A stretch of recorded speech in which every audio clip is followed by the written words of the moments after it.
300 кілограмів вибухівки, які можуть доплисти на 800 кілометрів у відкритому морі. І на цьому моменті капітани російських окупаційних кораблів перестають посміхатися. Журналісти вперше отримали доступ до українських морських дронів і поспілкувалися з військовослужбовцями, які напевне знають, як підривати російські військові фрегати. Про бавовну в Криму та на його межі і про новий кримський прогноз від Буданова. А ще про День сил спеціальних операцій і візит Зеленського на Бахмутський напрямок. Події 521-го дня Великої війни з Росією у матеріалі Олексія Пасака.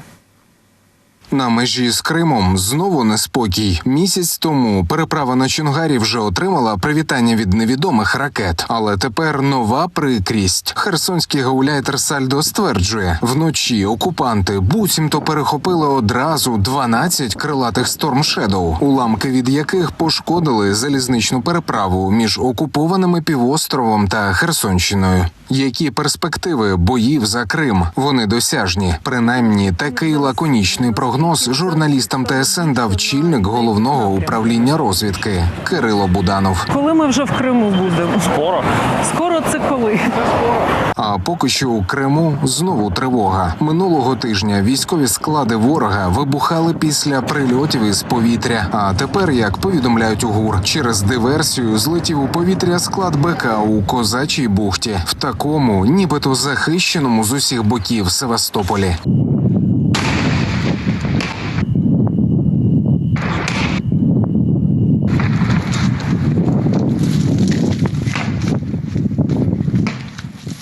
Первая скорая едет.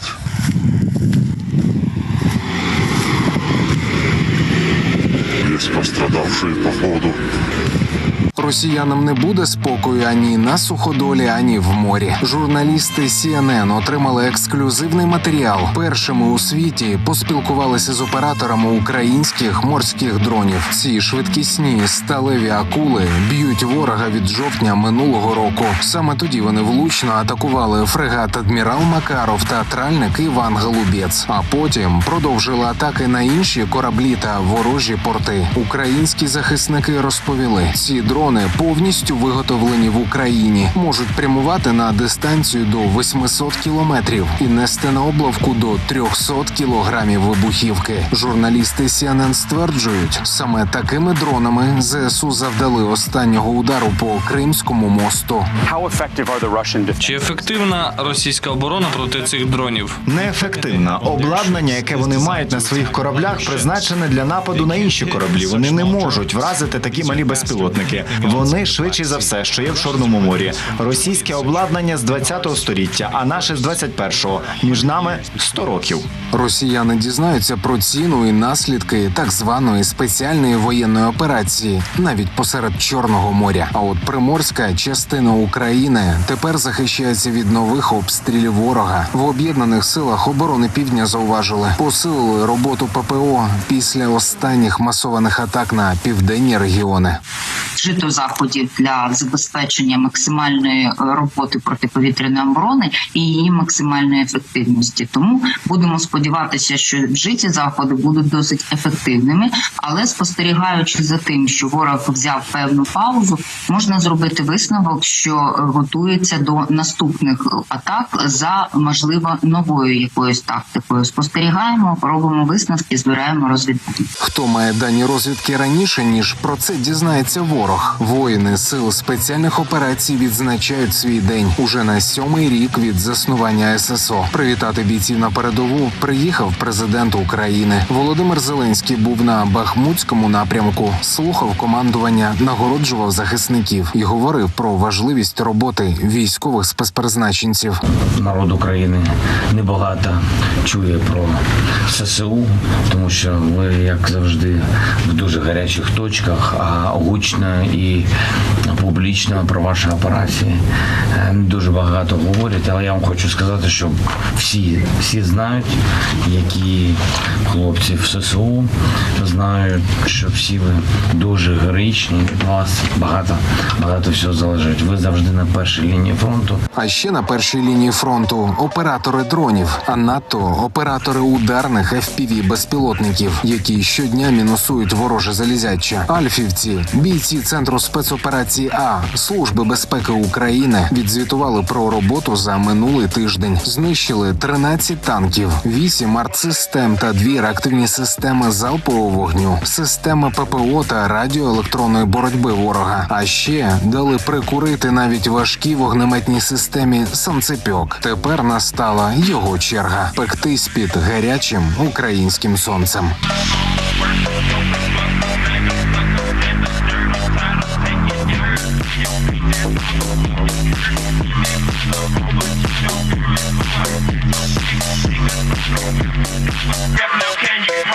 Олексій Пасак, 5 канал. Сили оборони продовжують рух на південному фланзі довкола Бахмуту. Є певні просування, інформує заступниця міністра оборони Ганна Маляр. У самому місті тривають обстріли з обох сторін. Загарбники спробували наступати на Куп'янському та Лиманському напрямках, проте лише зазнали втрат. Схожа ситуація на Авдіївському напрямку. Там тривають бої. Водночас на Мар'їнській ділянці фронту росіяни збільшили штурмові дії, застосовують техніку. Проте українські оборонці відбивають атаки і нищать загарбників. На південному фронті сили оборони продовжують наступ. Впевнено просуваються на Бердянському та Мелітопольському напрямках, зазначає посадовиця. Водночас у Генштабі повідомили про втрати ворога упродовж цієї доби. Зазначають, що українська авіація 5 разів ударила по районах зосередження особового складу. Сили оборони знищили артилерійський засіб, станцію радіоелектронної боротьби ворога. Крім того, українські військові перетворили на непотрібний мотлох ворожий розвідувальний безпілотник оперативно-тактичного рівня. Ще 3 дрони ворога ліквідували сили оборони на півдні. 2 були розвідувальні та 1 ударний. Про це повідомили в оперативному командуванні «Південь». Кажуть, розвідувальний «Мерлін» перетворили на залізяче в небі над Миколаївщиною, а дрони «Орлан» та «Ланцет» знищили на Херсонщині. Район Бахмуту залишається однією з ключових ділянок на Східному фронті. Однак після того, як навесні росіяни змогли захопити руїни міста, ініціатива під Бахмутом поступово перейшла до українських сил. Армійці атакують на флангах міста. Євгенія Китаєва побувала у піхотинців на північно-західних підступах до Бахмуту. Далі її репортаж звідти.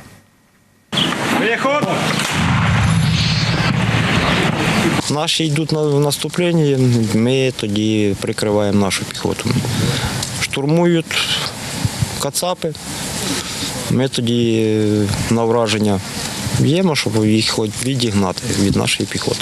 У мінометників 57-ї окремої мотопіхотної бригади, які б'ються з ворогом на північно-західних підступах до Бахмуту, роботи вистачає завжди. Головна мета – прикрити своїх піхотинців. А ті нині мало не в цілодобовому бою з окупаційними військами. Бо від травня, коли українські військові відійшли з руїн міста, командування ухвалило рішення контратакувати росіян із флангів.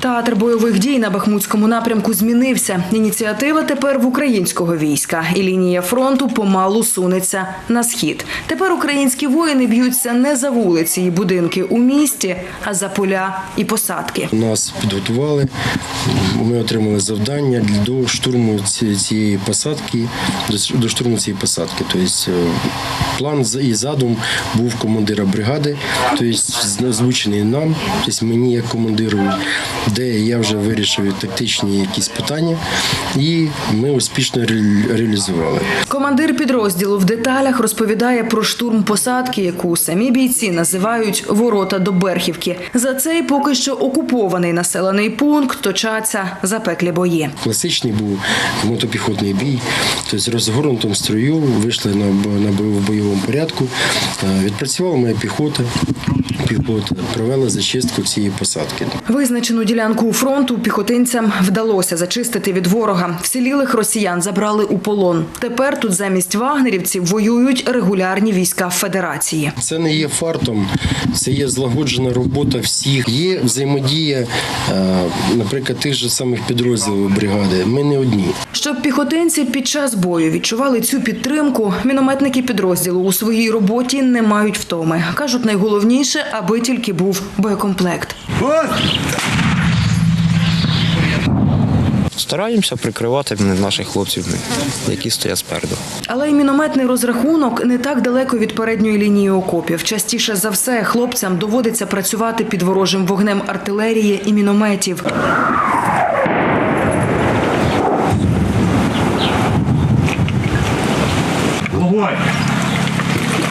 Постріл! Отак, кілька мін випустили, тоді вони інтенсивніше починають в сторону класу. Та ворожі обстріли – це не єдина перепона для мінометників. Роботу хлопців коригує пташка у небі. Однак нині росіяни почали активно використовувати мобільні переносні станції радіоелектронної боротьби. Ці пристрої намагаються заглушити сигнал українського коптера-коригувальника, погіршується і радіозв'язок. Виходить з перебоями, затримка на декілька хвилин, а за декілька хвилин це може і техніка уїхати, може і піхота сховатися. Та армійці знаходять вихід і в таких ситуаціях. Нині ворог у боях довкола Бахмуту зазнає величезних втрат. Сили української оборони за останні місяці зламали супротивнику фланги і утримують важливі висоти. Вони кидають резерви, так, вони втрачають, у нас ще гарно працює артилерія, не шкодується засобів вогневого ураження для подавлення противника, що є також дуже серйозним фактором цієї війни. Теперішній під Бахмутом. Євгенія Китаєва, Ганка Кудрявцева з Донецької області, 5 канал. Ну і нагадаємо про збір для журналістів, які працюють на передовій, на фронт. Наша знімальна група зазвичай їде з гостинцями для ЗСУ. Усе завдяки вам. Якщо ви маєте можливість, просто відскануйте камерою телефона відповідний QR-код. Долучайтеся, будь-яка сума важлива. Ми дякуємо вам за підтримку.